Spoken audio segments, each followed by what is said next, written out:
أعوذ بالله من الشيطان اللعين الرجيم. بسم الله الرحمن الرحيم. الحمد لله رب العالمين بارئ الخلائق أجمعين باعث الأنبياء والمرسلين، ثم الصلاة والسلام على أشرفهم أجمعين، حبيب قلوبنا وطبيب نفوسنا أبي القاسم المصطفى محمد. اللهم صل على وعلى آل بيته الطيبين الطاهرين المعصومين، لا سيما بقية الله في الأرضين، واللعنة الدائمة على أعدائهم أجمعين من يومنا هذا إلى قيام يوم الدين. أعوذ بالله من الشيطان الرجيم. رب اشرح لي صدري ويسر لي أمري واحلل عقدة من لساني يفقه قولي. وقال رسول الله صلى الله عليه وآله وسلم: إن لقتل الحسين حرارة في قلوب المؤمنين لن تبرد أبدا. صلوات. اللهم صل على محمد. بسم الله الرحمن الرحيم. السلام عليكم ورحمة الله وبركاته.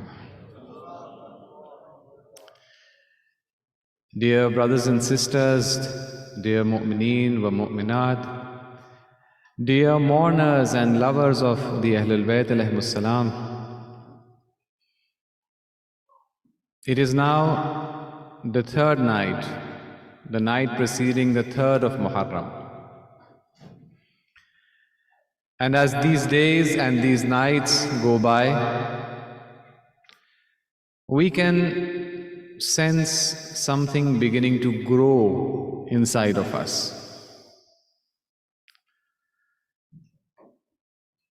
Is it grief?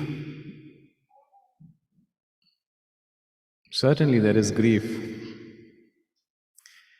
Is it a heart-rending sorrow?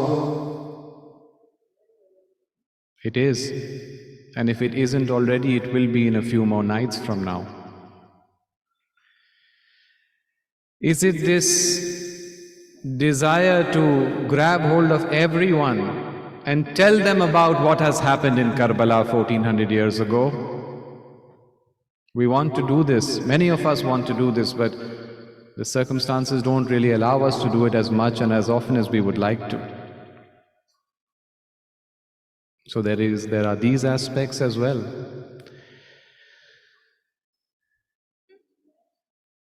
Is it the loss that we feel, the sense of grief and loss that we have when we lose a dear loved one? It is that, but it is something much more than that. It is something much more than that. Coupled with this grief and this sorrow, which is in itself difficult to describe, we have this desire to do something. All of us have gone through losses in our lives, lost near and dear ones. May Allah keep all of them safe and grant them a long life, but all of us have gone through losses and may go through more losses in the future. It's the order of things. And all of us have noticed that when we suffer such a loss, we want to be alone. We want to be alone. We want to grieve in solitude and loneliness. But this grief and sorrow draws us to each other. We want to grieve and mourn, but we want to grieve and mourn along with other mourners and other grievers. It is something different. We want to tell others about it. We want to talk to each other about it. And we want to do something about it.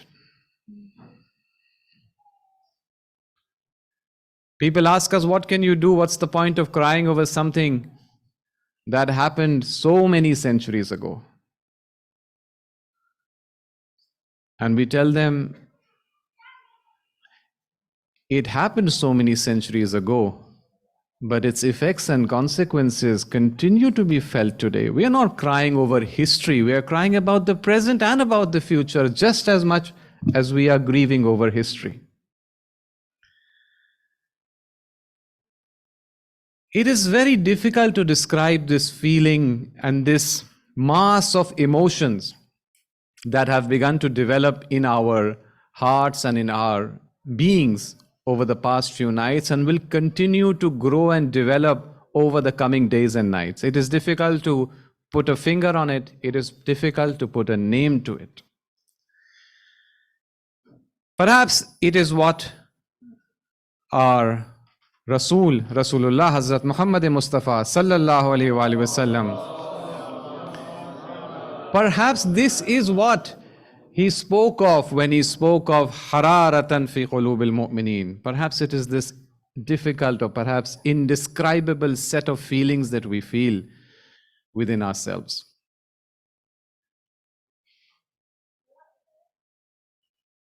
However, we know that the quality of our harara, of this feeling, this intense emotional connection that we feel with Karbala and with Hussein, we know that one of the things it depends on is, of course, ma'rifah.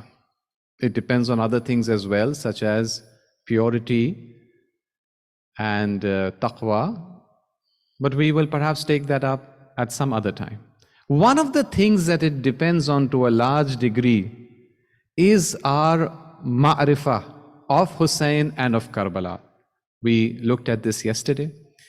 The more we understand and know about Karbala and about Hussein ibn Ali and about his mission in Karbala, the more we will be able to connect with Karbala and with Hussein. The deeper will be our grief. Sometimes people talk about grief and understanding as though they are two different things.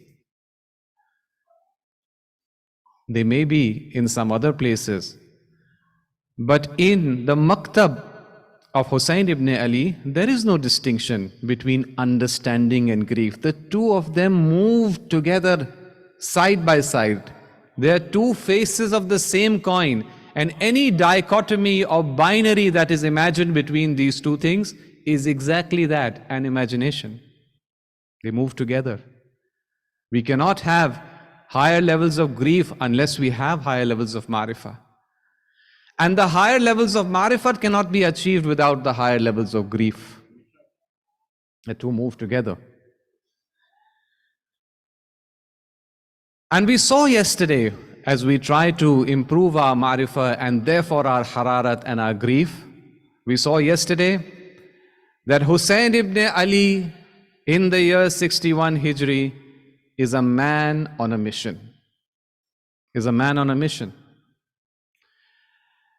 He leaves a note with his brother Muhammad Hanafiya in which he declares, Innama kharajtu li talabil islah fi ummati jaddi. We saw this last night. He is a man on a mission. And when we look at this mission and we look at its central point and its target, which is Islah of the Ummah, we need to, of course, go back and look at what the Ummah is meant to do. We did this last night as well. And we saw that the Ummah has been tasked and assigned the task and the challenge of transforming this world. Kuntum khayra ummatin ukhrijat linnas. You are meant to be the best ummah, and you have been created for the benefit of all of humanity.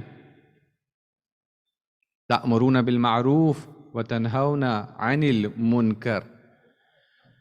You enjoin good, you order good, you invite towards good and goodness. And you prevent evil from occurring and from growing. You stop people from carrying out evil acts. That's what you are. And that's why you are the best ummah created for all of mankind.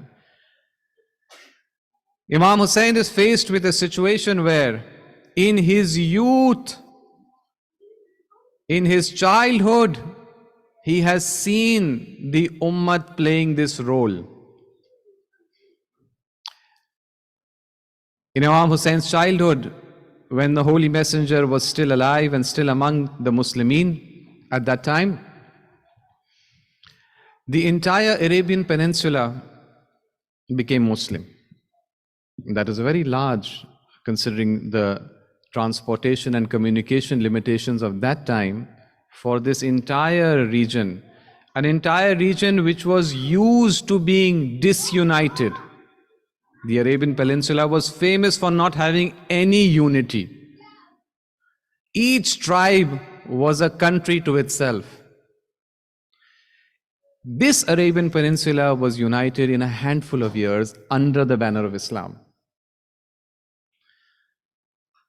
And during his youth and his lifetime, Imam Hussain had observed how Islam was embraced and warmly welcomed by lands far away from Arabia as well, in his own youth and his lifetime. The lands which are now known as Iran today, the lands which are now known as Egypt today, the lands which are now known as Syria and Palestine, all this happened in the lifetime of Imam Hussain. He saw this. In fact, he saw some of these events up close and personal. And now he is faced with this situation where a terrible, odious tyrant such as Yazid sits on a throne in Damascus and says, I am the rightful successor of the Holy Prophet. He's seen this terrible decline. And therefore his only mission is, Innama talabtu, innama kharajtu, li talabil islah, fi ummati jaddi. He's seen this decline, this massive fall. The ummah is supposed to benefit all of humanity. And when we speak of benefiting humanity, it isn't limited to one or two aspects. If somebody imagines that it's about charity and spreading material wealth, uplifting the poor, yes, of course, that's part of benefiting humanity. But that isn't the only thing when it comes to benefiting humanity and human beings. Is it about the spread of knowledge, science, and technology? Of course, that's a part of it. Of course, not all scientific and technological progress is genuine progress, just as not all charity is necessarily genuine charity, but a lot of it is. And that is certainly a part of uplifting and helping humanity. But that isn't all. In addition to changes such as these changes in the material wealth, charity, technological progress, and the like, there are other aspects of human upliftment which are far more important and which in fact shape things in the realm of charity, technology, etc. And that is the world of values. Islam, more than anything else, brought about a transformation and revolution in the world of values.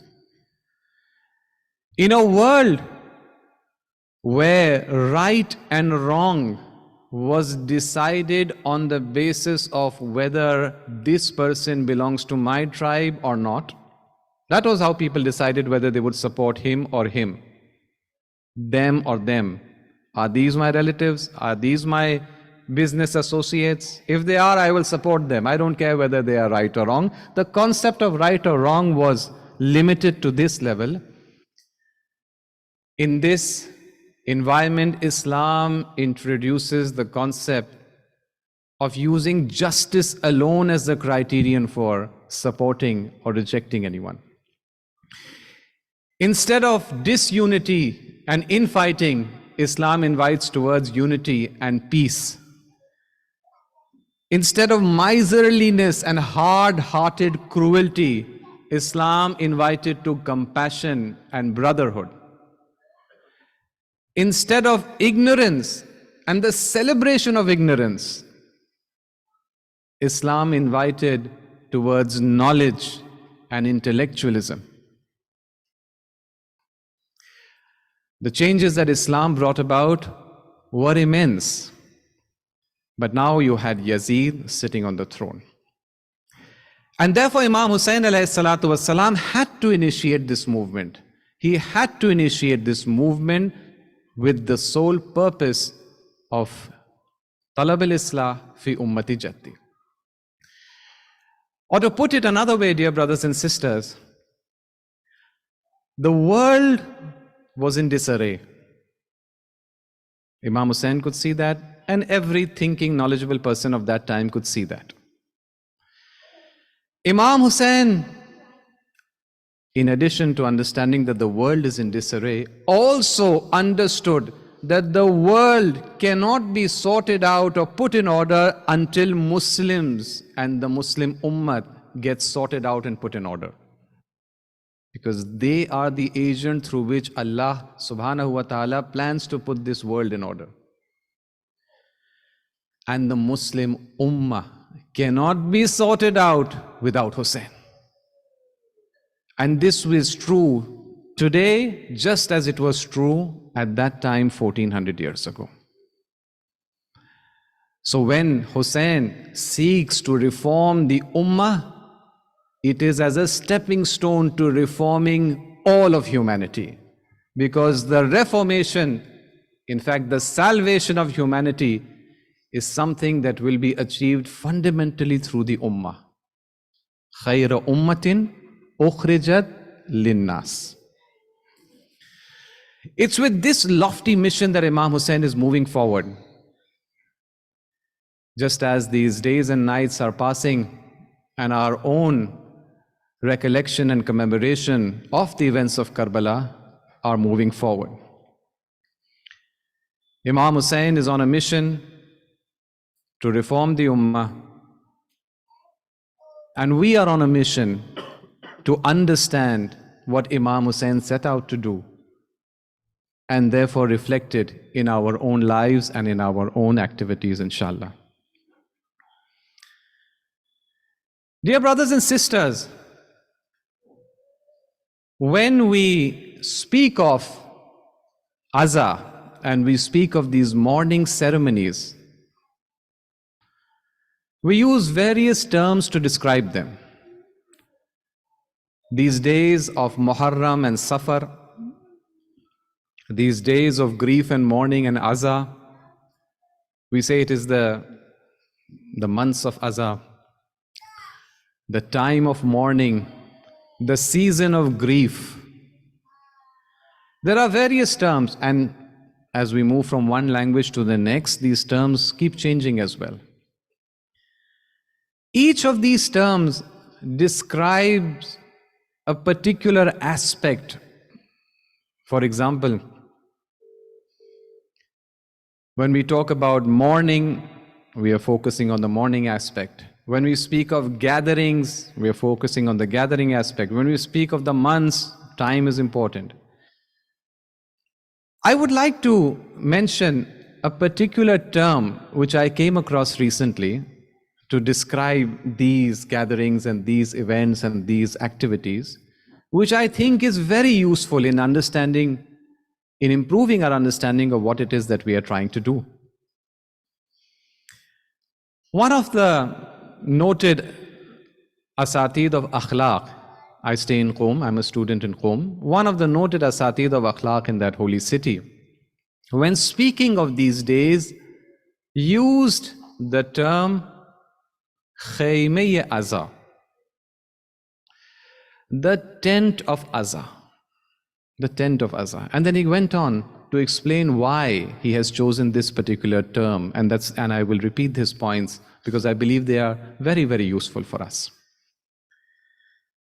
He went on to say that there is a fundamental difference between a tent and a house. A house is a place which we return to after a hard day's work, and we seek sukoon and peace and comfort in it. That's what a house exists for. While a tent is a place that is usually associated with providing services. If somebody spends a night in a tent, he must be on a journey. Nobody lives permanently in a tent. Even those who do, they are nomads. Their life is a journey. One of the associations with a tent is the association of being on a journey. Houses are very often limited, usually, to one family. But very frequently, and perhaps most commonly, tents are created to accommodate larger groups.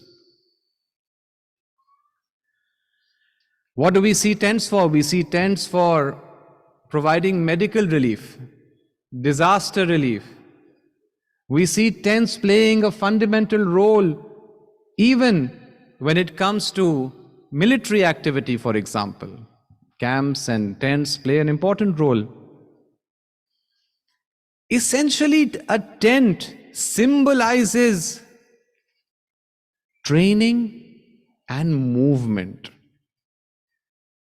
service and goal. And which is why he insisted that we should include this in our vocabulary among all the various nice terms that we have to describe these days. This concept of tent will help us focus our minds better on what it is that we are trying to do. Because what it is that we are trying to do in these days and nights, dear brothers and sisters, is fundamentally a continuation of what Imam Hussain set out to do on his mission at that time. We saw last night that Imam Hussain, through his action and his movement, offered us a kind of model. And for want of a better word, I offered the name of Hussainism for this model. Inshallah, somebody will coin a better phrase in the coming years. But for the moment, I can't think of a better word. Hussainism is a word that I offered for this. A model in which the individual or group, whoever participates or acts out this model, is first and foremost consumed by a burning desire to serve Allah, and to serve Allah by serving humanity and playing a salvational and emancipatory role for humanity. And we see Imam Hussain seeking to do exactly that. Innama kharajtu li talabil islah fi ummati jaddi, because this ummati jaddi is supposed to be khayra ummatin ukhrijat linnas. So this burning passion to serve Allah by serving humanity. Another aspect of this Hussainism model of being is to be able to judge what the circumstances of the time and the age require from us. It is in Hussainism that Hussain ibn Ali, during the time of Muawiyah's rule, chooses to work on a low-key basis and underground, working very hard for Islam and humanity, but on a low-key basis. But when Yazid comes to power, the model of Hussainism provides us an example of changing our approach, because the circumstances have changed. This ability to judge which change requires which kind of transformation in our behavior. And once that is clear, Hussainism provides us the model and inspiration to go ahead and invest everything that we have, everything, our wealth, our time, our families, our entire existence, in achieving whatever goal it is that we have arrived at after adopting this model. Another thing that we find in the model of Hussainism, dear brothers and sisters, is this amalgamation between aql and ishq, between the use of the intellect and of passion. There is nothing in Karbala which cannot be explained in a logical fashion, just as there is nothing in Karbala which is devoid of passion. The two things go together. And therefore, the signs of Shia, Azadari and Aza and mourning also include these things. I mentioned yesterday that a lot of people commemorate the events of Karbala, but Shia commemoration of the events of Karbala tend to be far better and superior. And the reason for this is that the Shia are usually able to do a better job of reflecting the values and realities of Karbala than the others are. And one of these realities is this amalgamation and hand-in-handness of the intellect and of passion in Karbala. And therefore, when we go back to analyzing the events of Karbala, when we encounter certain questions regarding actions taken by Imam Hussein, we find that our maktab, we find that our school of thought is able to handle all sorts of questions and even objections with regards to Karbala. For example, when we were recounting the events associated with Hazrat Muslim yesterday, we know that Hazrat Muslim was martyred well before Imam Hussein reached Karbala. We also know that the news of his martyrdom reached Imam Hussein while he was on the way from Makkah to Kufa. But yet, despite that, the records agree on this, that Imam Hussein continued to travel towards Kufa. Imam Hussein knows that Hazrat Muslim has been martyred, yet he continues to go towards Kufa. This obviously raises the question, why did Imam Hussein do this? What is it? What is the purpose? Doesn't he understand that there is no point in going towards Kufa anymore? Was there some kind of, na'udhu billah, death wish? Had Imam Hussein, nastajiru billah, taken leave of his senses and was overcome by some kind of grief which just led him towards Kufa? It's a question that is asked, and it's a valid question. Why should it not be asked?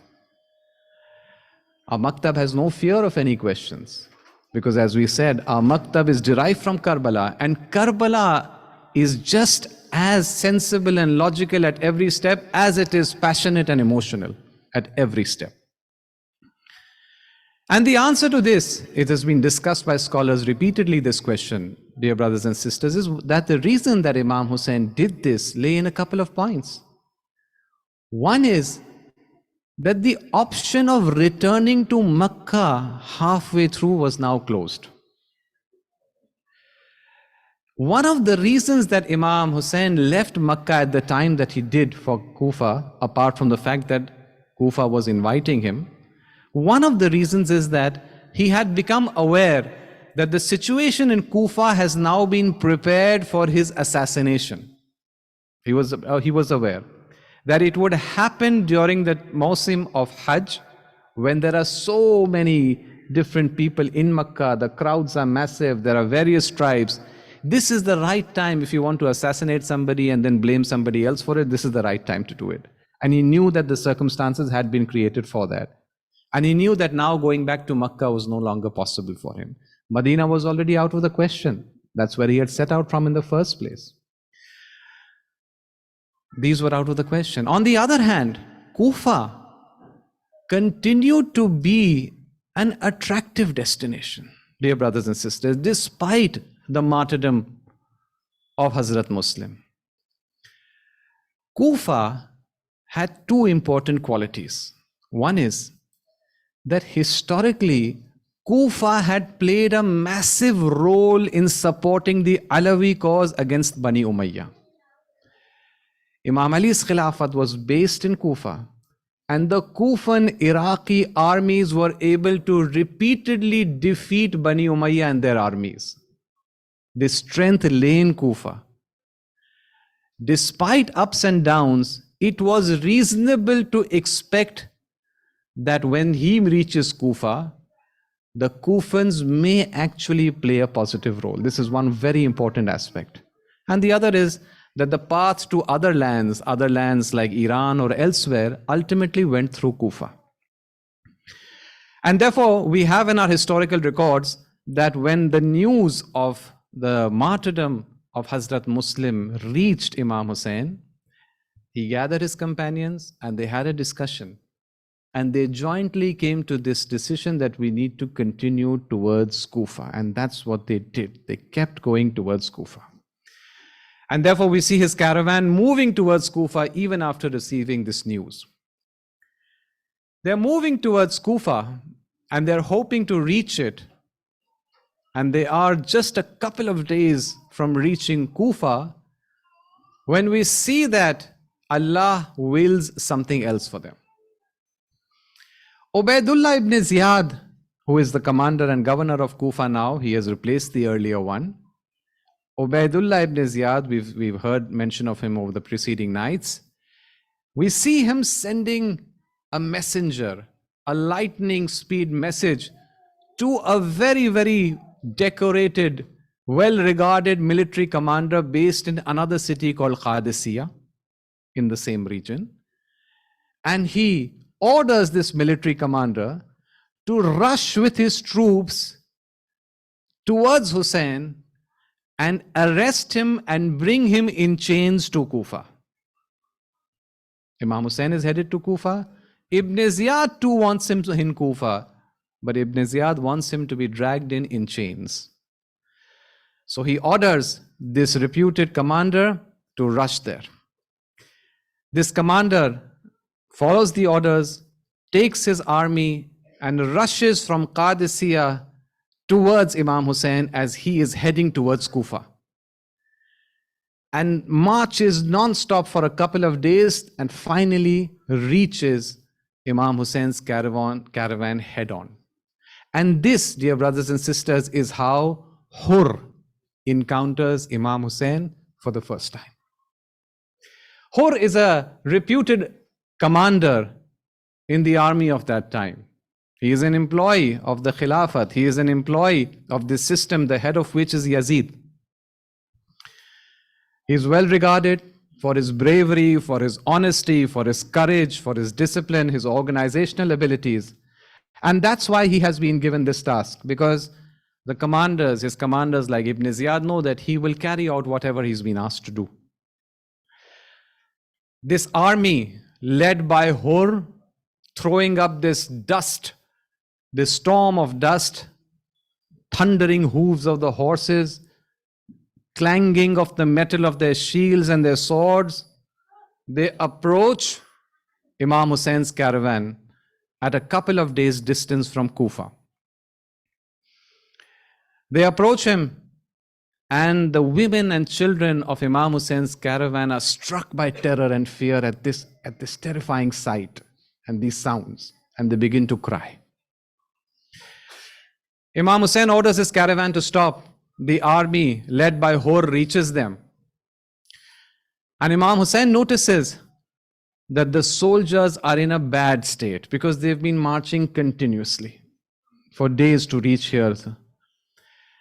And he orders his brother and the other male members of his caravan to provide water to these soldiers.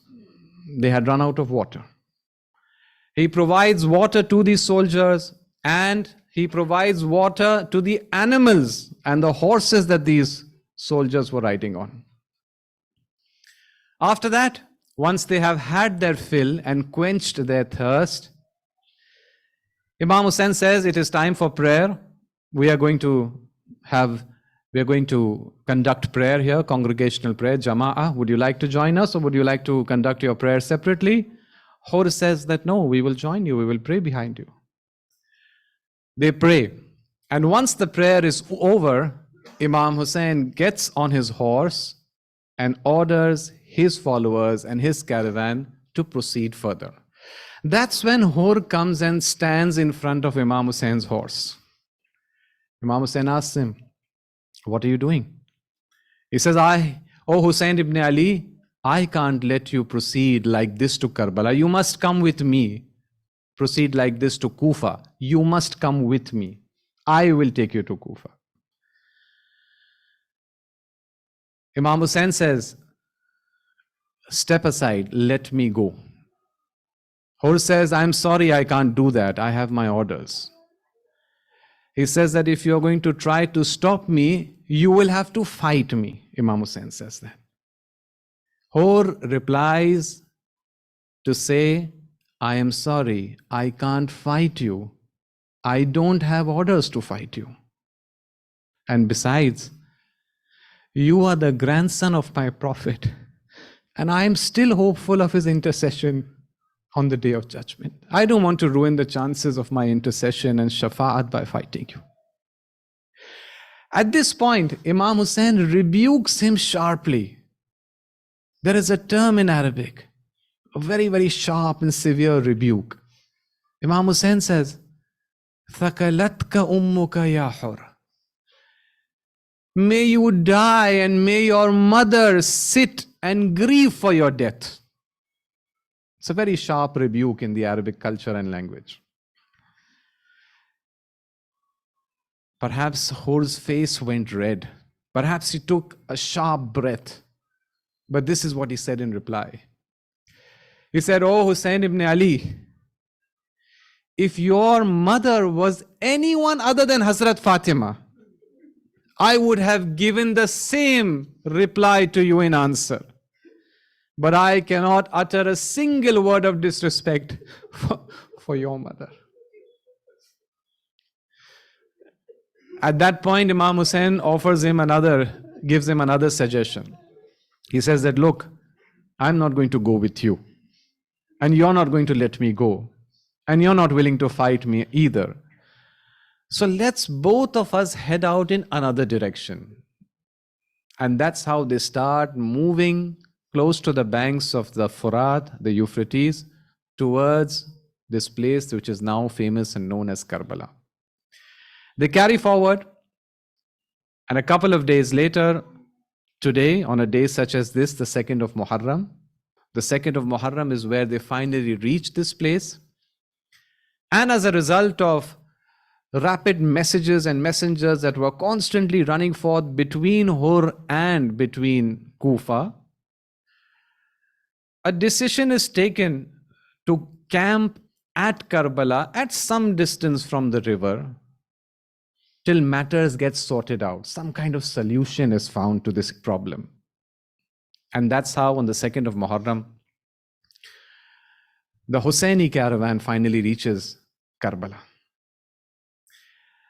Now this goes on from the 2nd of Muharram till the 10th of Muharram. A lot of things happen. Messages, messengers, commanders coming, going. It's a very detailed story. But finally, when we arrive,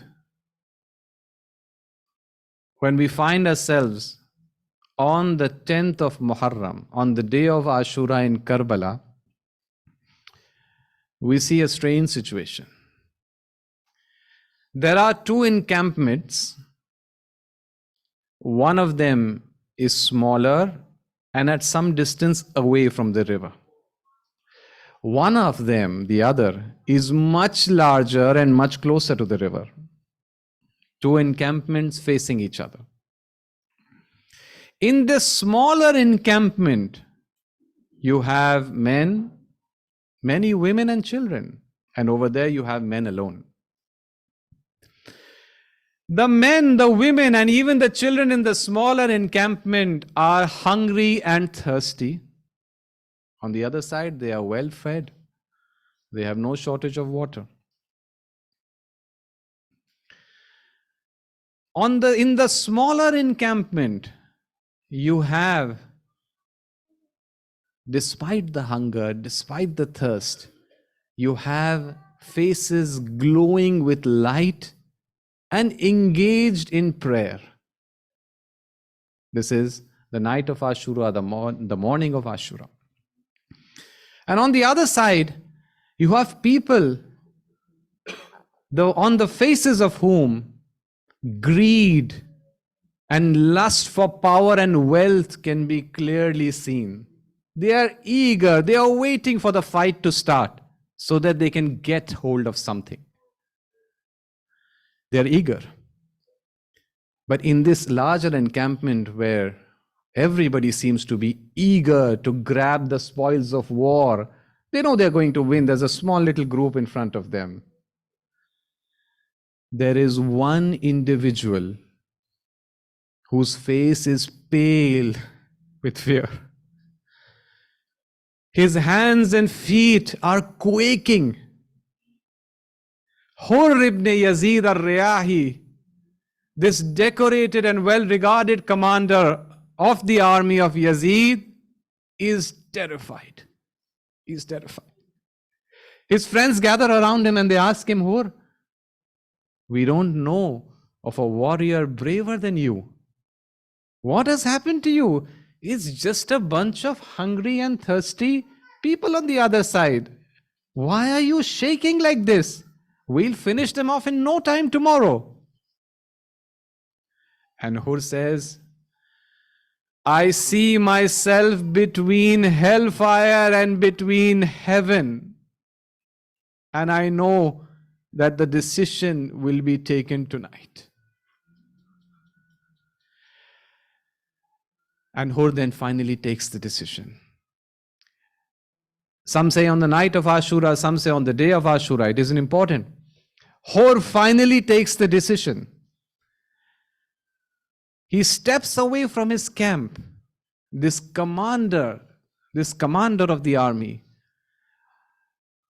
his rank, his wealth, his fame, his career prospects, the power and position that he enjoys and can be expected to enjoy in the coming years, those promotions that are awaiting him. He steps away from all of that, adopts the appearance of a prisoner. Some say he bound his hands together. He asked his friends, his son, his slave, to bind his hands. And he starts to walk towards the enemy camp. Within a few moments, Hur reaches. He reaches and he calls out. And he says, Oh my master Hussein, oh my master Hussein, I am responsible. I am responsible for striking terror in the women, the ladies, and the children of the household of the Prophet. I am the one who is responsible for making them cry out aloud with thirst and seek water. I am the one to blame for this. I am the one who has objected you to this persecution, to see you and your family hungry and thirsty, surrounded by these wolves. I am the one to blame for it. Is there any forgiveness for me? Ya Hussein, is there any forgiveness possible for me? Imam Hussein stands up to welcome Hur, welcomes him into his camp, and he says, Oh my brother Hur, oh my brother Hur, welcome, welcome, but I am ashamed. It is our culture, it is our tradition that when a guest arrives among us, we offer them something to drink, but I am in such a position today that I cannot even offer you a single glass or gulp of water. Hur says, I have got what I needed. My Imam, I have got what I needed. I have your blessings. I have your prayer. Allow me to go back and fight with these animals. And he seeks permission, acquires permission, and he heads out to the other direction. Dear brothers and sisters, Hur fought very bravely. He was a trained warrior, and he was energized by the love for Hussein. He was energized by the knowledge that he is on the right path, just as we are energized whenever we are sure that we are on the right path. And the people that he was fighting with, they recognized him and were terrified of him. And that is why he was able to inflict massive losses upon them. But eventually he was just one person fighting this bunch of thugs. And eventually, finally, we see Hur falling from his horse in the plains of Karbala and calling out to his Imam, "Oh Imam, please come and help me. Please come and help me." Imam Hussein arrived at his side just as he arrived at the side of many of his companions. It is said he took his head and he placed it in his lap. He wiped the blood off his forehead and he told him, "Anta hurrun fi dunya wal akhirah." Oh, your mother has given you such a lovely name. Hur in Arabic means free. You are free not just in this world, but in the hereafter as well. And then Imam Hussein, with the help of other Bani Hashim, carried his body back with entire respect and love towards his own tents. Imam Hussein, your slave was accorded such dignity in death. He died with his Imam sitting next to him. He died with his head in his own Imam's lap. But my dear Imam Hussein, in a few hours from now, you will be beheaded on the plains of Karbala. And after you are beheaded, your head will be placed atop a spear. And then your body and that of the other martyrs will be laid out on the hot, dusty plains of Karbala, and horses will be run over these bodies. La hawla wa la quwwata illa billah. Al-Ali al-Azim. Sayalamu alladhina dhalamu. Ayya munqalibin yanqalibun. Oh Allah, please accept this ibadah that we have performed together. Oh Allah, please grant us the tawfiq to increase our ma'rifat of Karbala, just as you grant us the tawfiq to increase our love for Karbala and Hussein. Oh Allah, please help us in improving our relationships with each other. Sometimes between brothers in faith, sometimes within families there are disagreements. Oh Allah, help us overcome these disagreements and achieve the kind of unity that pleases you. And oh Allah, may you hasten the reappearance of your Hujjah. Wa akhiru da'wana alhamdulillahi rabbil alamin. Allahumma salli ala Muhammad.